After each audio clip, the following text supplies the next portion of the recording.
Hi, I'm Jay. I'm G. We're going to read The Barn Owls by Tony Johnston. The barn has stood in the wheat field 100 years at least.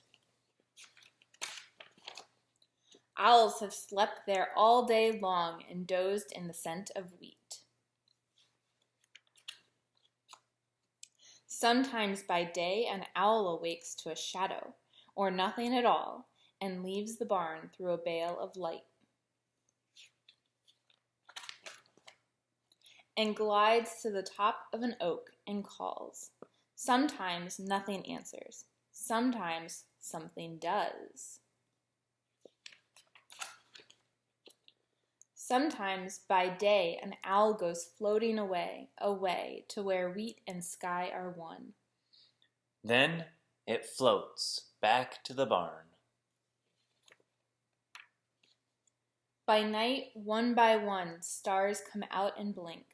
One by one, owls wake up and blink.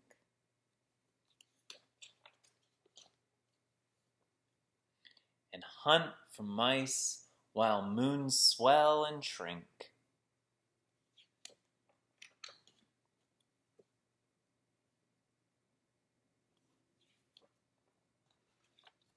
Owls have hunted in this place. Mice have hidden in this wheat 100 years at least. Where owls hunted, spiders spun to hold the barn to the earth. Where owls hunted, long snakes sunned and split their skins like chaff and left, and bees hummed their hymn of wheat.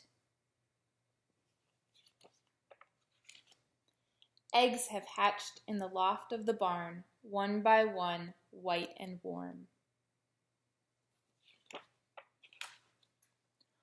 Old owls watching, new owls born, in the redwood barn in the whisper of wheat.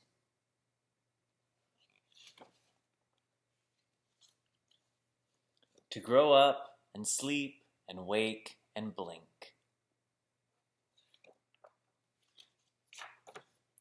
And hunt for mice as they always have. 100 years at least.